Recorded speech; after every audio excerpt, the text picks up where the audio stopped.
Backwater नसल्यामुळे पूर्ण problem आला आणि आमची 5 लोक दगावली. दगावलेला त्यांना सांगितलं आमची तर इच्छा आहे की सदोष मनुष्यवधाचा काय परिस्थिती सर आम्ही इथं राहतो काय परिस्थिती. हा गोंधळ आहे नांदेड जिल्ह्यातील मुखेड तालुक्यातल्या हसनाळ गावातला. पूर आल्यामुळं गावातील 6 लोकांचा मृत्यू झालाय तर 150 पेक्षा जास्त जनावरं दगावली आहेत. पुराच्या पाण्यात घरदारं उद्ध्वस्त झाल्याच्या अनेक तासांनंतर त्यांना मदत मिळाली. आर्मीचे 90 जवान बचावासाठी गावात दाखल झाले, परंतु तोपर्यंत स्थानिक आमदार तुषार राठोड यांनी पूरग्रस्त गावाला भेट दिलेली नव्हती. 48 तासानंतर गावात दाखल झालेल्या आमदाराला पूरग्रस्त नागरिकांच्या संतापाचा सामना करावा लागला.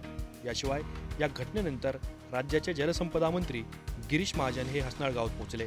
तेव्हा सुद्धा नागरिकांनी आक्रोश करताना प्रशासन आणि आमदारांच्या तक्रारीचा पाडा वाचला. यावेळी हसनाळ गावात मोठा गोंधळ आणि तणाव निर्माण झाल्याचं पाहायला मिळालं.